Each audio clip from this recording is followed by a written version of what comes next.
So talk about it. She getting ready to get deep on you. Listen, they ain't ready. This is one of the reasons why I wanted to be part of this podcast. You understand? Because once you start getting infinite, listen, pay attention. Don't let it go over your head. Let it rewind the tape. And when she say it again, catch it. You did.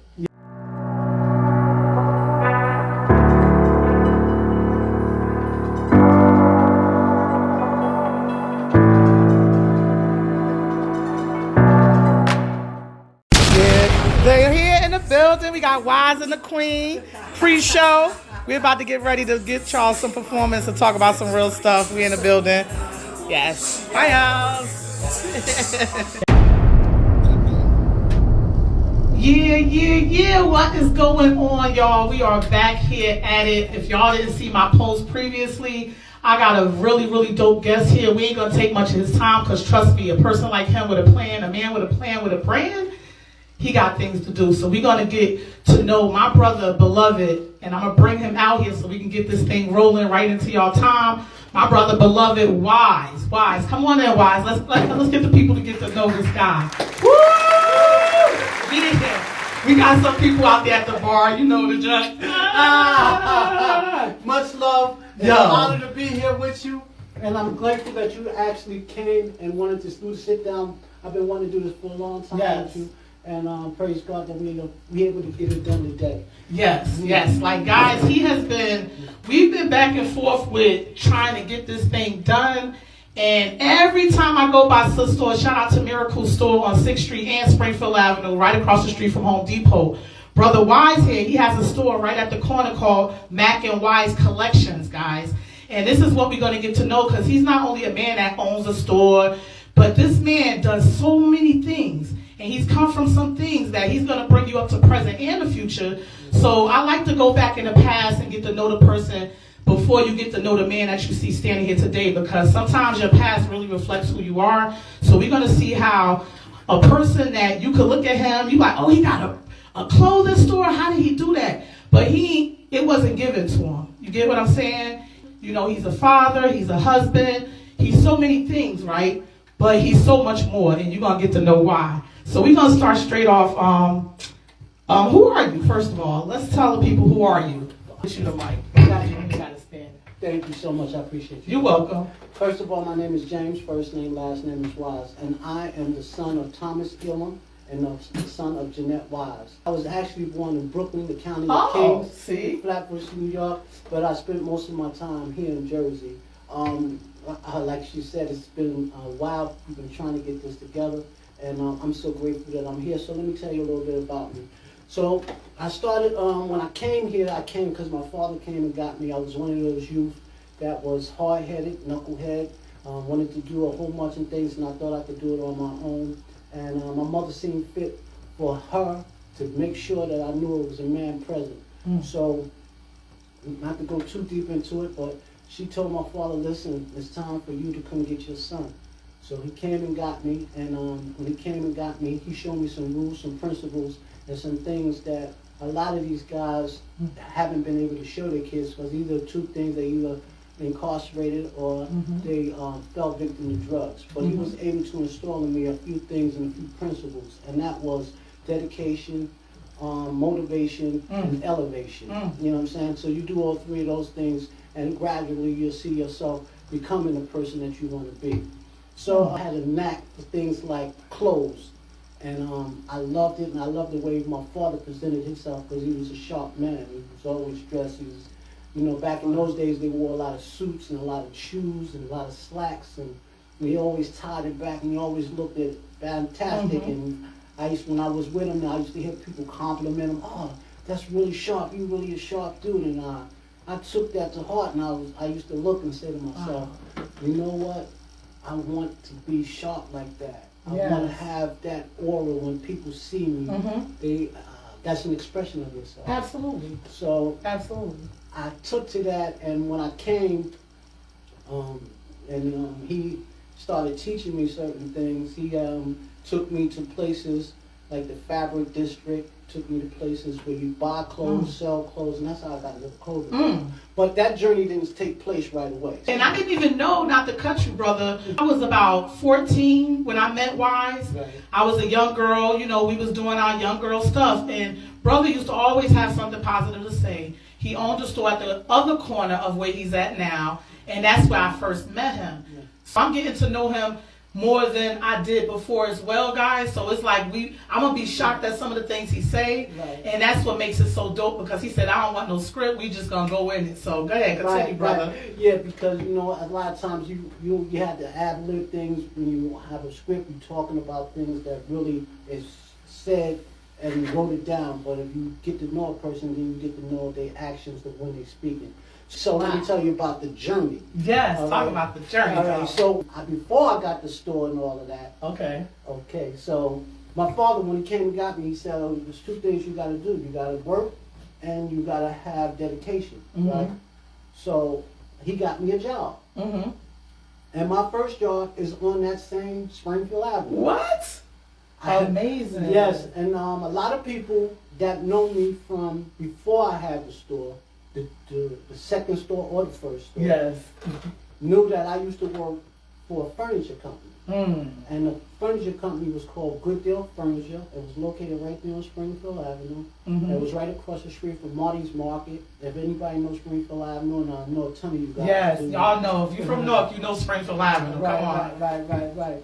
So I worked there, and I worked there for maybe 7 to 8 years straight. Right, and the reason I did that is because my father said, well, if you're gonna sustain a life, then you have to make sure that you are able to do the things necessary to get to the place where you need to be. Right. So I had told my father, I said, listen, I wanna sell clothes, and I wanna have my own clothing store. How old were you when you decided that? I started thinking about it maybe in my mid-20s. Okay, so let me ask you a question, not to cut you, because I want to go back. Okay. Like, when you was a little guy, was it anything that you could remember being, before you really made that decision, that outside of your dad being that person that you looking stylish, and or he encouraged you to be as a man presentable and just express yourself, which is most important, because dressing is a form of expression. Right. So was it something like, did you like doing things like that as a younger guy? Or was it that you was always having an eye for style? Okay, so let me get that. So what happened is that my mother, right? Now my mother was also a person that was very stylish. Dang, two people right. Sharp. Yeah. So she was, you know what I mean? So that was the attraction, you know what I'm saying? It's just in your blood. Yeah. It's like in your nature, because it was around you so much that it was just part of who you were, and you accepted it, but you had this passion for it. I got a saying, if fashion is your passion, yes, then make my store your home. And that is his slogan, y'all. Y'all got to follow him. I want to welcome you back to Mac&Wise Collections, where if fashion is your passion, then make this your home. So I used to come, because my mother and my father separated, so I used to come to Jersey. Okay. And my father lived in Jersey, and my mother lived in New York. Oh, wow. Right, so when I used to come to Jersey, even as a young child, I would say 5, 6, 7, and my relatives can attest to this. Everybody that's watching. Yeah, shout out to his family. Right, so they know. So when I used to come from New York to Jersey, my mother used to have us dressed like to the T's. Everything that we wore was nice. It didn't have to be name brands or anything, because back then I was born in '62.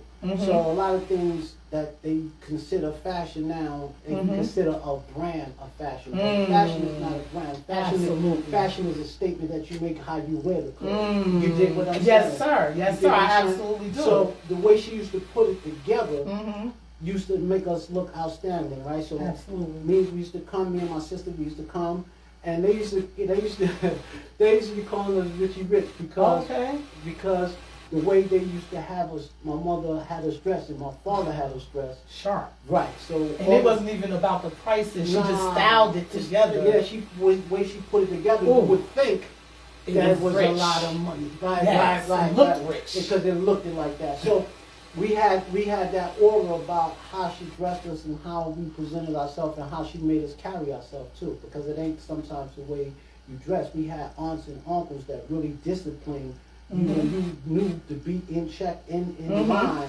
You understand? You was a kid first, and after the kid, then you become something else. You understand what I'm saying? So it wasn't just about the fashion; it was also about the discipline you had. So Wow. when we came, that was my childhood growing up. Always interaction with fashion, because I had two people that basically always kept us dressed, right?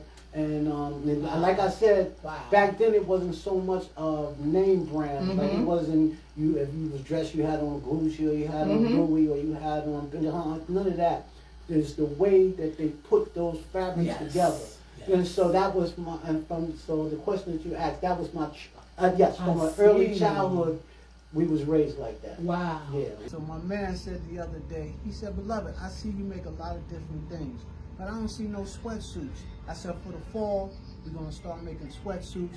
So I made a two-piece combination box color sweatsuit, tied it back with the stack, you understand? So it's a stack two-piece tricolor sweatsuit, and we're gonna be doing a lot of different things for the fall with sweatsuits, because I know that's the piece you can just get up and go. You ain't got to worry about how much you got to put on this and put on that, and everything coordinate and match. So let me just show you the tricolor.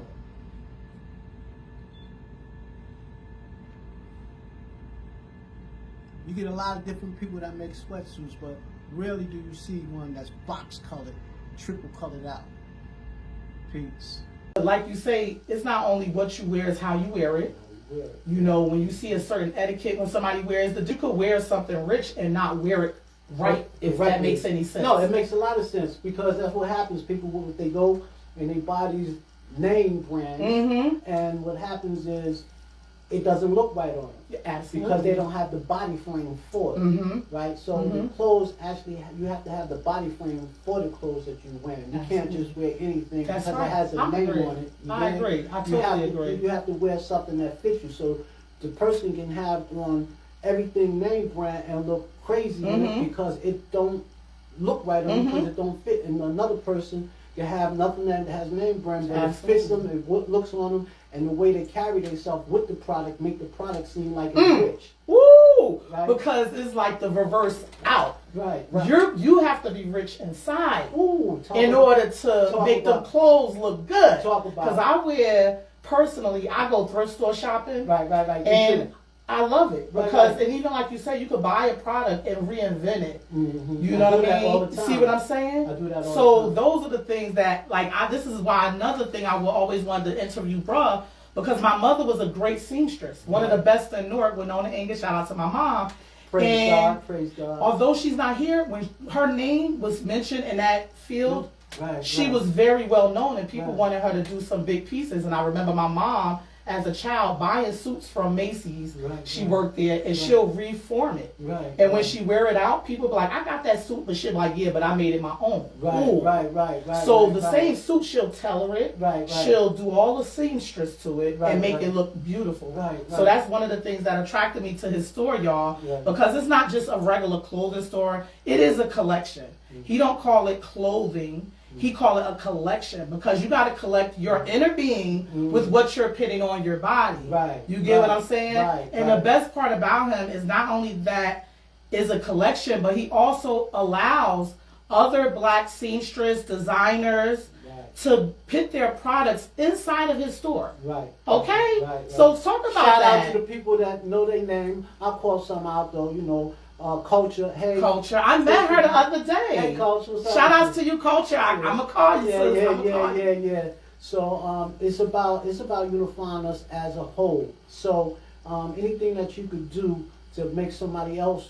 See, that's one thing that God gave. He gave us the ability to make other people. Absolutely. You see, because if if it's just about you and you do it for you, that's right. then you really never understood Absolutely. God's plan, because His plan is for you to be able to help other people. So you got to reach back and grab Absolutely. people and let them also shine. But you Absolutely. can't be the only one shining, because if you're the only one shining, then you ain't really doing nothing. Talk about it. That's why I call it the Lighthouse. Right. And everyone asks me, why did you change it from the White House? The White House was a social club. Right. Supposed to be more of a social club of artists, creators, professionals, both publicly and politically.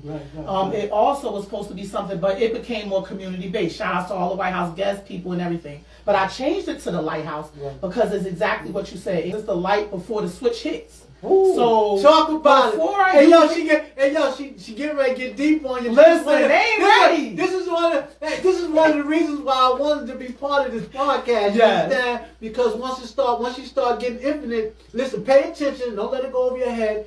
Let it rewind the tape. And when she say it again, catch it. You did. Brother here has empowered the community through fashion, empower other creators to come to his store and help their expression be shared amongst us, and allows the people that is in the community at an affordable price. He can make bags, shoes. Yes, shoes. He makes shoes. Look at these shoes. They dope. Talk about it, bro. It's amazing. At our location, which is located at 396 Springfield Avenue in Newark, New Jersey. Don't forget that. 396 Springfield Avenue. So what we do is we cut and sew. We cut and sew. We start from scratch.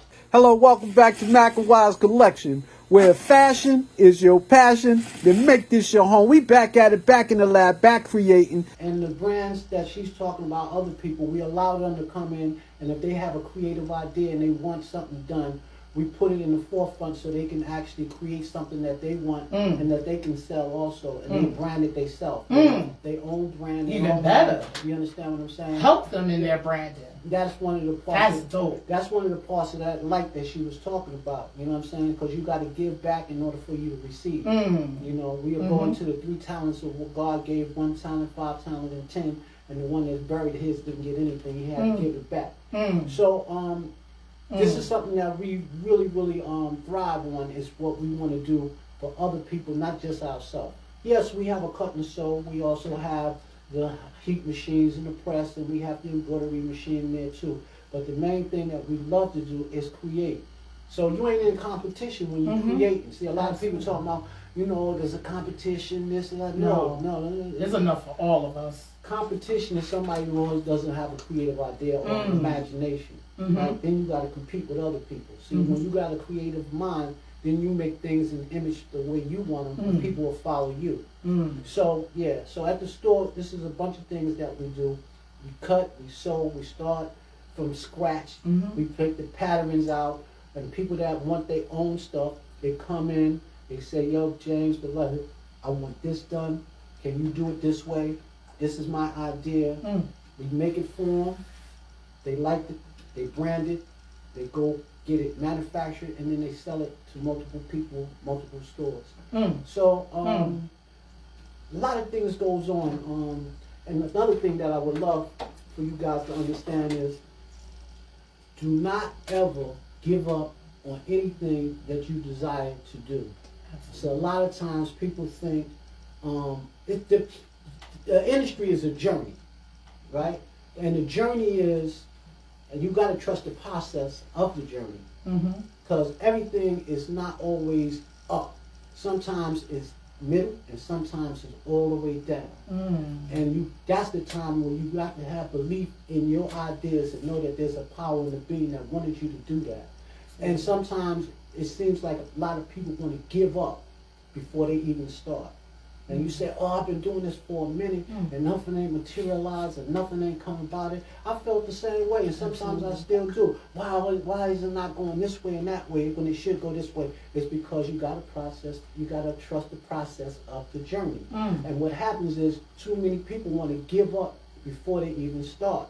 And that's the thing. You got to love what you do.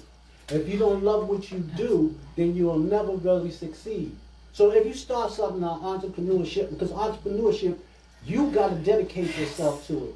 Absolutely. You the only, if you can dedicate yourself to go to somebody else's job from 9 to 5 or from 8 to 10 or from 11 to 12 or whatever the time slot is, and you can put them hours in then you could put those hours in for yourself. Absolutely. Now they said, well, entrepreneurship is not for everybody. I understand that. But you can actually learn what you're doing and become great at it, right? Because what happens is, if you don't believe in you, who's going to believe in you? It takes you to say to yourself, I want to believe in me, and I'm going to take this chance on me, because I only got one life. Life be life, and I ain't never seen nobody come back. Talk about it. Yeah. And that's why I keep going. Y'all keep seeing me. I ain't going nowhere, okay? I'm just recalibrating myself to present better work and be around people that think bigger than me, so they can open up my mind and open up my spirit enough to know that on them days when you don't feel right, you got the right people to call to bring you up to a level. Not make you feel worse or bad about any decision you've ever made, because it got you where you are. And if you're going to go to work, right, learn those skills. Learn the system. It's all about learning the culture of what you're doing. Just try to think outside the box a little bit more, because sometimes it ain't about nobody else boxing you in. Like you said, you'll box yourself in. And never just give up on your goals and dreams, because it's always not about the money. Everybody that's chasing the bag is going to keep running from them. And they don't get that far. They really don't. It's a treadmill. When you're chasing that bag, be careful. Words are very powerful. And I've been reminded that a lot, because we are in this system of, when we hear it over and over again through music or through content, and whatever you watch it, you start to become it. But to stay on topic, because I know I could bounce around. Hey, it's nothing wrong with bouncing around. So let me give you what I got off of what you just said. All right. So now we was talking about when you go to work, to learn the structure and the way they make that thing work. And the reason why that is because even if you don't want to do that particular job, if you know that system and how that system works, you can actually make that system work for you, right? So once you learn how to do something, because you didn't learn how to walk until you learn how to walk, right? And a person was telling me the other day that, well, I don't know how to do computers. So I was like, well, I'm learning how to do the computers right now, because I really, in my generation, we didn't really mess with computers or phones that way. He said, well, you know, Mr. Wise, anything that you learned before, you can learn again. And anything that wasn't taught to you, you can teach yourself. That's right. So when you're doing that and you're learning the skill of what you at work, you can actually take that skill and make it your own, right? So this is what she was talking about. Absolutely. So a lot of times we get the function that, well, I'm going to work and I'm making somebody else rich, and why am I here? But while you there, you there anyway, right? Are you there anyway? No, we about to get them deeper though. Right. So if you're there, why not learn everything about that, so that you'll be able to, if you don't want to, but you'll be able to have that skill set to actually make it your own and create something from that skill. And not only that, because we got to go deeper now. Go ahead. Because what happens Talk about it, sis. Talk to him, sis. Talk to him. What happened is, you know, some people feel like they got to act a certain way when they go to church, act a certain way when they go to work, act a certain way when they be around grandma, grandpa, whatever. When you dig deeper into the authenticity of yourself, you don't have to act anywhere. Because a lot of times at home, they don't have that structure. You know, in our community, the structure's been broken, and it's not a lot of order in the house. It's because there's a lot of people, right, that did not have that, did not have what I have, and they still going way harder than us, way more advanced than us. Right. So it's no excuse. Right. It's what you want to put out there, you get back. Right. You got to dig deeper, because it ain't about you going to work. You could be a worker. We need workers, because business people need workers, okay? Business people, CEOs of companies, you need them. And we need you. CCO, all that. We need other people in place. And just think about it as being a body. You know, a body in the sense of, you can't just be the head. You need fingers, you need toes, you need that. So in this, what we're trying to do collectively, which is why it's so impactful to me to have my brother, because these are the real stars that I'm bringing to you now. Anybody that sit with me is a real light on them, and we shining light on each other. We sharing that light, you know. So I like to be around like-minded people. It's not nothing against my brothers and sisters that ain't walking like me, talking like me. I like you too. Come on, because you got light. That's the whole point. No judgment zone, but people are doing things that maybe could encourage you or inspire you to be a better version of yourself. It's just a different thing to give. You know, so I want to get onto this because, bruh, give time. We went to the fashion is passion, and it is in his eyes. You see how it just went to a whole nother thing where you are the fashion. Right. Butt naked, you are the fashion. Right. Whatever right. stretch marks, like Kendrick said, give me all of that. Yeah. I want all of you. No teeth when you got them in or when you got them out. When you got your hair done or when you don't have it done. When you got your pimple, all that. And in between, guys and ladies. Right. So now we going, because guess what, bro? He don't just do fashion or collection. Right. And that's not his only form of art. He has his own podcast as well. So what is your podcast about? Like, how did it start? Okay, so we get to that too. So my podcast actually started about me and a guy named Rad Ford. He came together one day and we were sitting in the store because I also have a streaming channel on Roku called Wise Choice. I didn't even know that. See, Right. I'm learning. So I haven't done anything with it. When we was making movies, he's a producer. And he also is a writer. And so he was telling me, he was like, listen, I want to write some things and I want to actually put it on your channel because I needed content for the channel. Nice. And he said, you ever thought about doing a podcast? It wasn't even my idea. Really? Just influenced you though. But Right. see how it goes? Right. It don't have to be like you, but just being around other people that's motivated, individuality, their creative expression will encourage you. You could do it too, brother. It's like Punchinella. Right. You remember the song we used to do in the kid? We used to Punchinella because we encouraged each other that you could do it too. Right. So that's how that came about. So he was like, beloved, you ever thought about doing a podcast? And I said, no, I didn't really think about doing a podcast. He said, well, this is what we're going to do. We're going to take the content from the podcast and we're going to put it on your channel. Right? So I said, okay, so what are we going to talk about? Right? So then we had the professor, he was running for, I think he was running for congressman. If you look back at my earlier podcast, Dr. Khalif. Dr. Khalif, shout out to you, Dr. Khalif. Right, so we had him on, and then we had a girl from Detroit that was actually, so it's all about motivation. The podcast basically was about the environment and how we can change things and how the things are happening that we can't change, but what we can do is we can unify together and make some things happen. So we had a thing about mental illness because there's a lot of people in our neighborhood that we walk right past, and a lot of times what people don't realize, that's somebody's sister, brother, or cousin that's sitting there with that cart pushing it, and you'll walk right past them, and you probably knew them from high school, and be like, yo, what happened, right? Because you don't know the illness they had, and you don't know the effects. So we did one about mental illness, we did something about gun violence, we did something about the Supreme Court when they overturned Roe v. Wade, right? Because Trump said they wasn't going to overturn it, but when he got in office, he put 3 Supreme Courts in there and they overturned the rights for women. And so the guys was telling me, well, you know, that is going against God because they ain't supposed to do that. But I understood that, but I understand, but people don't have the right to tell somebody else what to do with their body, right? Absolutely. So, you know, they have to deal with God on that level. That's right. But I'm not going to tell you what to do. Absolutely. Right. So we talked about things of that nature. And you can go to this Mac&Wise podcast. You go there and you can see some episodes, some streaming things that we did. If you like it, hit subscribe and push that button of notification. Yes. So that's one of the things that we do. Also, we had a beauty salon that we opened up. Yeah. We had a barbershop. And this is what I got my hair. Oh yeah, that's right. This is where I got my I gotta get close. I think this is the first one that was in the shop. Listen, I was the first one in the shop, y'all. And I got a lot of compliments, natural. I did not do this myself. Shout out to his beautician. She do a lot of good natural hair. Yeah, shout out to the naturals. Yes. So we had opened up the salon, and we getting ready to do that.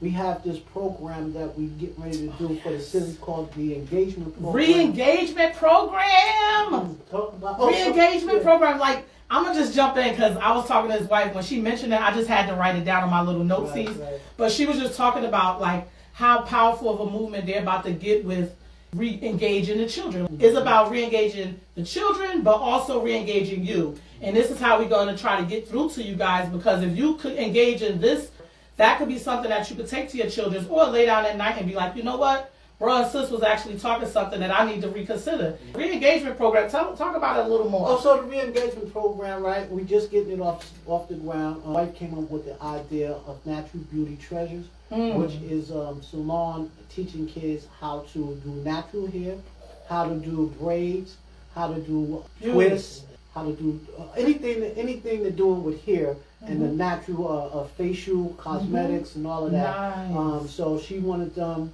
to come in and learn a skill set in order for them to accomplish some of the things that they would want to do in life. Maybe open up their own salon, or just have that skill set to that do natural beauty we was talking about. It goes right back to that. It was something that you said, and you said, and I'm gonna give you something that I read, and it said, "Rare's the rare, priceless treasure, possessed of mind, speech, appearance, and action as no other." So you don't have to be anybody else because God already ordained you somebody great. He already gave you what you need. Absolutely. And that is you. Absolutely. There'll never be another you. Never you. Right. Forget about me. Right. We worrying about everybody else. And that mirror right there is smacking you in your face and you barely could look at it. Tells You barely talk to it. Right. You barely embrace it. You know, you barely give it a hug. You're looking for somebody else to hug it. You don't even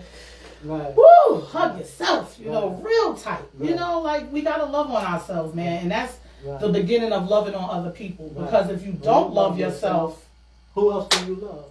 Right? Ain't nothing but misery and pain behind that. and you know what? That's what goes into a question that I wanted to ask you personally. Yeah, actually. Which I already know why, but I want you to explain it. Go ahead. Why do they call you beloved? Okay, well, Christ gave up his only begotten son because he loved the world. So when I started saying beloved, and they seen the content and the way I say it, and I always said it with love, and harmony, and grace. And I always had that humility where I'm not better than anybody. Come and then let me embrace you. That's right. Right? And so that's where that beloved came from. Wow. And they just say, yo, that's the beloved right there. Wow. And so I kept it. You know what I mean? And people call you that. I see them walking down the street. Some people call you wise. Some people call you beloved. But when I call you wise, and I seen them reflect on calling you beloved, I'm like, I already know why they call them that. Because of your spirit, your nature. Like, it's a certain character that God blessed you with that nobody could be that. Only you, like you were saying, is no other you. Rare's the rare, priceless treasure, possessed of mind, speech, appearance, and action as no other. God has only gave one of you. There'll never be another one of you. You could have triplets or four. Each one of them will be different in action. And they might have the same appearance, but their actions will be different. Day and night. You dig? I dig. I dig that big time. That's dope. I also had another question that I noticed. First, why did you name your business Mac&Wise? Right. And part two, why did you choose the owl? Okay, so Mac&Wise came from me and a childhood friend, which is like my brother. Right now, he's serving 30 years in the penitentiary, and his last name is Mac. And I said I would keep it along. We had a promise when we were young coming up, and I said, whoever becomes either rich or whoever, because when you childhood dreams, your childhood dreams and your rich man fantasies. Childhood dreams, rich man fantasies. So when you're young, you coming up, you always have these fantasies of being multi-millionaires. I mean, we did. You know what I'm saying? We wasn't thinking about nothing but becoming because we were living in poverty. So first thing you want to do is get out of house. And so we had this connection. And we always said, well, whoever make it, we're going to make sure that our legacy and we click together. And a lot of people know my brother. Gant knows my brother. That they hung out together. So when I had the opportunity to get my LLCs and get everything, my entrepreneurship thing going, I said to myself, you know what? I'm going to make sure his name is right next to my name. So it's Mac&Wise Clothing, Mac&Wise Collection, Mac&Wise Shoe Collection, Mac&Wise Trucking. Yes, brother. Yes, beloved. So yes. So I'm playing. I put his name, and I put his name first. It's Mac&Wise. And Wise. What? You ain't always got to be first. It's okay. PC, everybody want the light on them, right? Right. Or when the light on you, they want to try to dim it. Stop playing. There's enough light for everybody. I promise you. God give us all in the day, sun. Yeah, 24. And at night, moon. 24 hours. He gives Come everybody on, man. 24 hours. We got to stop the light blowing out, okay, guys? And so the owl, for the second part, the owl is because of you want to emphasize intelligence and wisdom and understanding, and that particular thing represents all three of those. See, I like asking questions because is the details for me. You know, we all are a detail in this world, and our little detail makes a difference. And once we realize Your that projection, little, your detail, your detailed projection of what yes, it really is. Yes, right. Your projector, your purpose. You know, you are here for a purpose, whether you want to embrace it or not. You know what I mean? But I love your idea of the Mac&Wise because I didn't know that, but I do think I remember the brother because y'all was on the other end of where you are. Right. And it's just crazy how he went from one end of the block, right, and somehow lost his brother, but didn't lose his brother because he kept him right with him in every single thing, entrepreneur in his spirit. Shout out to you, Mac. Yo, all love from us to you. So when she says that, another thing that I want the entrepreneurs to know, and this is what I want you guys to know, because on this journey, you're going to go through phases and you're going to go through things that seems like it's a hardship. So, like she said, I was located at 412 Springfield Avenue, which is right up the block, and I stayed there from 1994 to 2016. That's how long I was there. I actually bought that building. Nobody was around me to tell me certain things that you need to do when you buy property, which is to always include your mortgage and your taxes. Right? So when I got the mortgage, I didn't include it in my taxes. Oh, wow. See? So, and this is the thing that people, if you're not in a circle where people know things, because we came up in an era where people didn't have a lot of knowledge, and the people that did have the knowledge, I call them gatekeepers, because they would never share it with you. That's why I want to share all aspects of entrepreneurship with anybody that asks me. I'm not going to be a gatekeeper and say, hold back my resources, thinking that I'm going to accomplish something and you're not going to be able to have it. So I didn't have somebody around me at the time to tell me, yo, Wise, when you buy any property, always include your taxes in it. Don't let it be separated. So when you have to pay your taxes, it'll already be included. So what happened was when I fell behind on the taxes, there was an investor was able to take and put a lien on the property. They call it a lien on your property, and what happens is you can redeem it, but if you don't have the money, then after a certain amount of time, then they can come get the property with the taxes that you owe. So that's one of the things that people need to know, and I want to share that with you.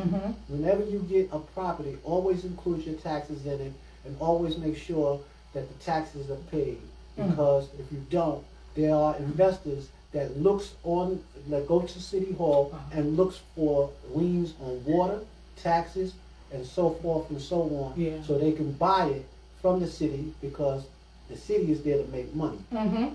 And your taxes is part of the thing that collect in order for them to build schools, houses, infrastructure, and so anybody that wants to pay for it, they'll accept it. Now you can redeem it and have to pay the person 18% or 60%, depending on what state you're in, right? And they give you a certain amount of time. But if you fall behind on that time, then at a certain point they can actually redeem the property. And I had to learn that the hard way, brother, because upon me investing in the White House during the time of mourning, for the 2 years open, I, as a result, lost everything. People was thinking, oh, she balling, but I was giving it away to the community. I was helping people. I don't got a flag on who needed help with what, but people needed help. I'm a community resource. I didn't feel like the club owner that give me your money and that's all I care about. I was like, these people, some of them homeless, some of them need food, some of them about to get evicted, some of need a car. Some of them need things that you have to provide because they're coming to you, and I felt obligated because God wouldn't position me in a position to give if I couldn't. So with losing things, I got a lien on my house, my water. No one came. Yo, I remember I didn't look for that, but God provides, and He got me out of that situation. But I didn't know what you're saying, and no one told me. That's why. So this close, it was almost to me losing my home. So this is the thing. It's very important. This is the thing that we have to iterate to people when you buying properties. Buying a home, keep it included. You got to keep all your things included. So your mortgage. So that was one of the aspects. So this is how I wound up at 396 Springfield Avenue. See, and then he moved at it's like literally from one corner to the next, right? They call me corner. Yes, he got all. He working on that square. You know, he gonna monopolize this thing in a minute. He gonna have the other corner around the corner. Listen, we gonna have the whole block. You know what I mean? Right. Literally. Right. So it's a beautiful. Well, for me, it was an experience, but it was at the time it was a tough, painful experience. It was something that you work hard Absolutely. for, and Wow. you was And then there's another thing people don't really tell you too. Is always to try to keep your credit score up, because your credit score will make or break you. Because when you need funding, Yes. and you can't get funding if your credit score is real low. So It's like your credibility. right. If you're not credible with certain people, they're No, not gonna give it to you. right. They're like, nah, they ain't gonna give me my money back. Right, and that's So, mostly with the banks. Yeah. The thing about it is like when you have, say for instance, if you have 680 and above, and you go to the bank and you have positioned yourself in the right way, then you can always get funding.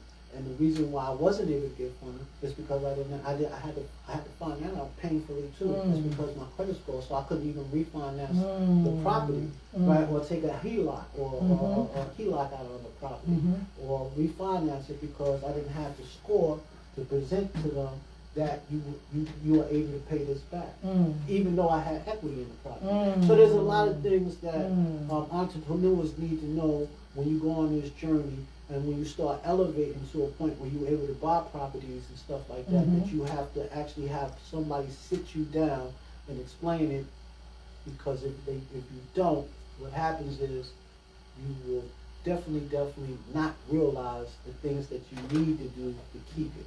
yeah, and that's why me and bro gonna have a sidebar on this too, because I know we have learned some lessons, and me still being new, having been going through everything, and even down to my insurance, I'm like, they tell me I gotta adjust that. So it's things that people just give you a bone.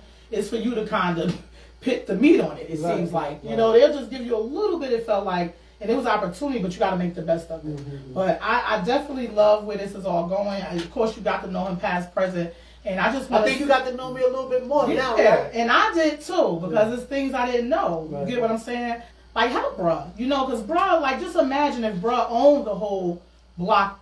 It's a short, not short, but it's a nice little square that he could possibly, we all collectively go. You know how many people we can help? There's a lot of homeless walking around that area, and like he said, I give them stuff. Just, you gotta allow people to help you, and you gotta be willing to help people. And he's helping people. You know something, sis? I'm glad with that part right there, right? Because I was listening to a motivational speaker. One of I think he's probably in my top 3. And his name is Les Brown. Oh, I know Les Brown. I listened to Les Brown. Right. He just had a conference in New York recently. Yeah. A big training or something. It was something big, and I'm like, woo. Right.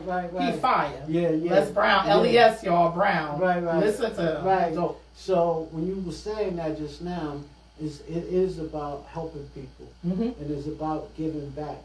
Because you can have all the earthly things in the world, but if you're not helping nobody, what is your purpose? Absolutely. You don't have a purpose, then guess what? You're really not here for anybody but yourself. And Because I need to clear this back area, and I've had it to where I did a whole closet. I had this room as a closet, had it. But people, even if you're giving it away, some people, we got to get out of this, because we the biggest consumers, and we buy all these clothes branded. But I got stuff, you know, willing to give it away. And it's like, y'all, you know, don't wait until you have to be those people that's standing in them lines with a cart. Humble yourself, like you say, humble yourself. A lot of y'all houses not in order, and you got these things on presenting yourself as you're not. If you ain't got it, you ain't got it. You get what I'm saying? So it's like, it's important to not only help, but receive help too, because pride, you know. You know what he said, right?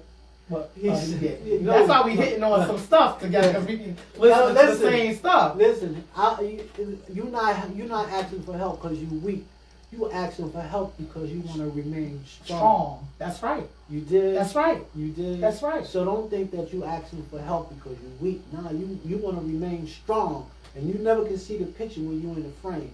So you know what I mean. You gotta sometimes step back, and then look at that picture. And then you can say to yourself, you know, I gotta have some humility, and I gotta humble myself, because if I'm not in a position, then how can I help somebody else? So, you know, you can take whatever she said about Not you got too much pride to come say, oh, let me get this coat. That's because right. It's cold outside. That's right. Get it.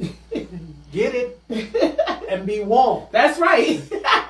For real. Get it and be warm. Real simple. You need some shoes? I got some extra shoes, ladies. Listen, come and get this stuff. Yeah. I need the space for more community activities, which me and bro, collectively, along with his, we just gonna resource together and we gonna just be one strong body. A unity. Yeah, a unity. And that's why we are here now. Last but not least, because he got things to do. But this is not gonna be the last time. Now, we gonna get into some other stuff. But this is just a formality right now. Exactly. You know what I'm saying? Exactly. We're gonna get into some deep stuff about what we can do for the community. That's right. And how we can help each other and how we can grow. But that's what it really all boils down to. How can we help you, help us, help the community, help the world? How can we grow? How can we grow? How can we grow? Now, last but not least, what is something that you live by that is like the biggest thing to you and why? Okay, so integrity is big with me, right? I won't lose it. I won't sacrifice it. It ain't enough to pay for it. I promise you, bro. No. Seriously. Seriously. For real. Seriously. And I love that. Yeah, it was because if you don't have that, then you don't really have anything. You know what I'm saying? If you don't have, there was the guy. Matter of fact, this happened yesterday. And I take that. I think I got it on TikTok and I didn't tape him actually losing it, but. What happened is he had dropped a bunch of money and he didn't realize he dropped it, right? And I was like, yo, bro, you dropped your money on the floor. So him and his man, he picked it up, put it in his pocket. A few minutes later, he dropped some other stuff. And I'm like, yo, is your man all right? Because he keep dropping stuff. Right, now he got his wallet with his credit cards and everything on the floor. Wow. And I think he had a social security and all that stuff was inside. You could just see all his. Yeah, because when you're walking. I know. I understand. You seeing all his personal stuff. Right. So the thing about that is, and I said, yo, you got to get that. And then we had a conversation, and I'm telling this man, I said, maybe he's not in his right frame of mind, and you have to take him where he needs to be so he can readjust himself. Right. Absolutely. So I said that to say. Somebody with lesser morals and lesser principles would have seen that and been like, oh, he don't see that. Cool. You know what I'm saying? But you ain't going to get nowhere with God like that. And you don't even have to be, you ain't going to get nowhere feeling the way you feel when you do something devious like that. So, a lot of people say, I don't, no. So that's why I said, that's one of the biggest things for me. You know what I mean? Having that integrity, having that honesty, having to be able to look myself in the mirror and say, yo, no matter what's going on in your life, you got what God gave you, which is the ability to be honest with not only yourself but with other people too. You know what I mean? So that's where that's at. Well, listen, y'all done heard of this man. Now you know why he's not just a man with a brand, but he has a lot of plans, not just for himself, but also for his brother Mac. Shout outs to him that he taken with the journey, and shout outs to all his brothers, sisters, family, and you, because guess what? Without you, we can't do what we do, and without you, he can't get to a position where he can help everybody else. You want to help the people that's really want to help other people, and if he ain't stand for that today, I don't know what he's standing on, but y'all know it's solid. You know it's solid. So, all right, yo. Well, thanks for coming. Hey, yo, it's been a blessing. Listen. It's been a blessing, and I'm so glad that I had this opportunity to talk to you. You could have been spending your time anywhere because you can get back anything. That's right. But you can't get back time. And I'm glad you spent some time with me in the first Yes, thank you. Y'all, hugs from us, hugs to y'all. We out here, and thanks for coming through the beach, y'all. We out. Another one bites the dust, y'all. We out. Hey, y'all, it's First Lady Chris back in the building. I'm just giving y'all a sneak peek at the items that bro has. He has stuff for women. He has stuff for men. He has stuff for anybody that's looking at fashion like it's a passion. And guys, he makes shoes, he makes bags, he makes jackets, he makes sweatpants, sweatsuits, he makes shearlings. Listen, you see the work. He makes the shoes. Come on, guys. You got check out the Gators. They coming up, yo. He makes all types of t-shirts. If you you want to be branded, help him with branding, go to my bruh. Listen, you see the boots, handmade boots, guys, jacket, handmade. Like, you're not gonna find this stuff anywhere. Anything you could possibly think of in fashion, I hope that you're gonna see my bruh at 396 Springfield Avenue in Newark, New Jersey. Tell him Chris sent you. Mac&Wise Collections, some of the best work you'll ever get.